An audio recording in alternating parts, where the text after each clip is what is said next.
आप सभी इस कार्यक्रम में उपस्थित इस मुल्क के असली मालिकों को मैं सबसे पहले धन्यवाद देता हूं। आज का जो ये कार्यक्रम हम लोगों ने इस दुर्ग जिले में आयोजित किया है, उसका प्रमुख विषय काला कानून जो छत्तीसगढ़ की विधानसभा में छत्तीसगढ़ की सरकार ने बहुमत से पास करके और महामहिम राज्यपाल महोदय को कानूनी कार्यवाही के लिए हस्ताक्षर के लिए भेजा है, जिसके विरोध में हम लोगों ने आज ये सभा इस दुर्ग शहर के अंदर में लगाई है। सम्मानित साथियों, ये कानून काला कानून है। क्यों काला कानून है?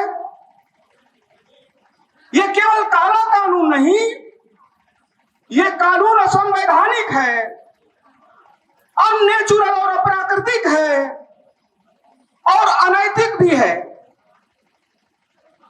साथियों, भारत देश के अंदर में जब पत्ता भी हिलता है, कोई कानून, कोई भी संरचना निर्धारित होती है, तो उसका दृष्टिकोण जो है भारत का संविधान होता है। भारत के संविधान ने, जिसका पहला पन्ना में लिखा है कि हम भारत के लोग और धर्मनिरपेक्ष,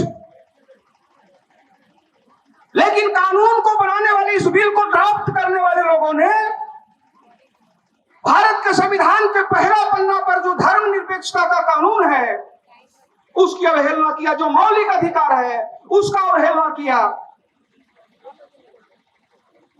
भारत में किसी भी धर्म को मानने की, उसके रीति रिवाज को आचरण करने की, पालन करने की आजादी भारत का संविधान देता है, लेकिन इस बिल को ड्राफ्ट करने वाले लोग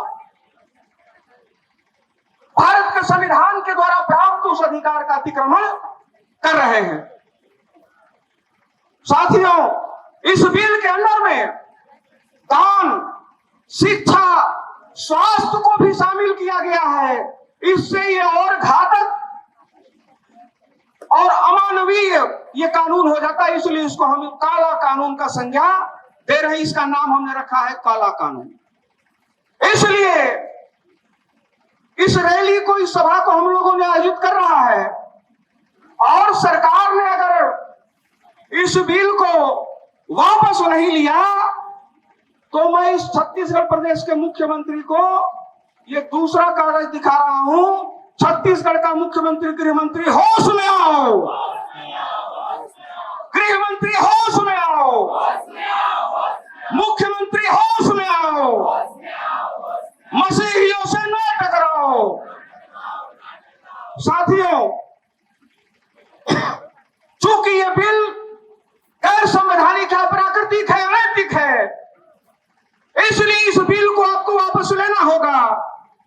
इसके पहले 2 दिसंबर सन 2022 को छत्तीसगढ़ की विधानसभा में पिछड़ी जाति को 27% आरक्षण का बिल उस समय की तत्कालीन सरकार ने बहुमत से पास करके महामहिम राज्यपाल को भेजा।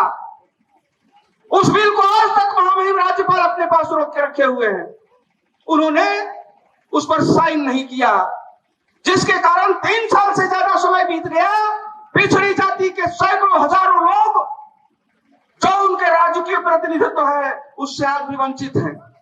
एक तरफ में तो संवैधानिक 27% आरक्षण का बिल को राज्यपाल महोदय रोक के रखे हुए हैं, दूसरी तरफ में ये गैर संवैधानिक, अप्राकृतिक और अनैतिक बिल जिसको छत्तीसगढ़ की सरकार ने पास करके भेजा है, इसको वो साइन करने की तैयारी कर रहे हैं। तो राज्यपाल महोदय जी को भी मैं इस छत्तीसगढ़ की धरती से उनको मैं जानकारी देना चाहता हूं कि कोई भी साइन करने से पहले आपको संवैधानिक दृष्टिकोण अपना करके कोई कदम उठाना चाहिए महोदय।